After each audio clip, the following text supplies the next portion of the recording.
یہ سورہ انعام، سورہ مائدہ، یہ جو صورتیں ہیں یہ سابقہ امت مسلمہ جو تھیں، جیوز اور کرسچنز، بنی اسرائیل قوم جو تھی، ان کی جو فائنل ان کے اوپر احکامات آ رہے تھے اور ان کے اندر جو بگڑی ہوئی دین کی شکل رائج تھی، اللہ تعالیٰ اس کو فائنل ڈیسیجن ان کو بتا رہے ہیں کہ یہ سب کچھ تم نے اس طریقے سے کیا تھا جو کچھ غلط تھا.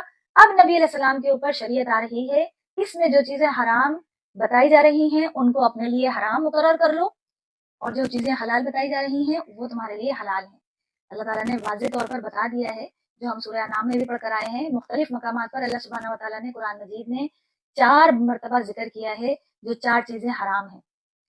یہ اللہ تعالیٰ نے بتا دیا کہ مردار، بہتا ہوا لہو، خنزیر کا گوشت، اور وہ جانور جو ذبح کے وقت غیر اللہ کے نام پر ذبح کر دیا جائے، یعنی کہ بسم اللہ اللہ اکبر کی تکبیر پڑھے بغیر اس کو ذبح کر دیا جائے، اس پر چھری چلا دی جائے.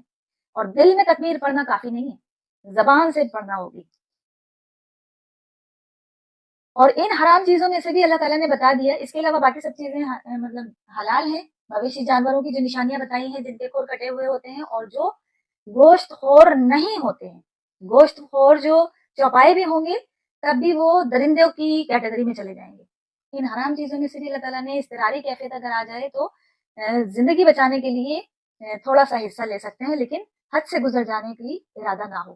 اللہ تعالیٰ ان کو کہہ رہے ہیں کہ چھوڑ دو، ان کے حال پر چھوڑ دو، ان کی گناہوں میں ان کو بھٹکنے کے لیے چھوڑ دو. اب اندازہ لگائیں کہ اللہ سبحانہ و تعالیٰ انسان کا کریٹر ہے، اور اللہ سبحانہ و تعالیٰ کو یہ جو کریشن ہے انسان، اس کے وسوسے سیٹل کرنے کے لیے تقریباً 500 صفحے کی کتاب اتارنی پڑ گئی ہے.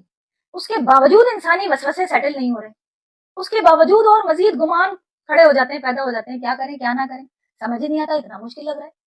اللہ تعالیٰ سے بہتر کوئی اور سمجھا سکتا تھا، لیکن اللہ تعالیٰ بھی بارہا قرآن مجید میں کہہ رہے ہیں کہ ان کو ان کی سرکشی میں بھٹکنے کے لیے چھوڑ دو، ان کو ان کے حال پر چھوڑ دو. جو کرنا ہے ان کو وہ کر رہیں گے. لاکھ ان کے سامنے دلیلیں رکھ دو، جو نہیں ماننے والے ہیں وہ نہیں مان کر رہیں گے، اور ان کو جزا ملنے والی ہے ان کے اپنے ہاتھوں کی کمائی ہوئی گمراہی کے سبب. اور پھر اللہ تعالیٰ کہہ رہے ہیں وہ رزق کھاؤ جس میں اللہ کے نام لیا گیا ہو، تکبیر کہہ کر اس کو ذبح کیا گیا ہو، اور جس پر اللہ کے نام لے کر ذبح نہیں کیا گیا ہے اس کو نہیں کھانا ہے. وہ فسق ہے، اللہ کی نافرمانی میں ذبح کیا گیا ہے.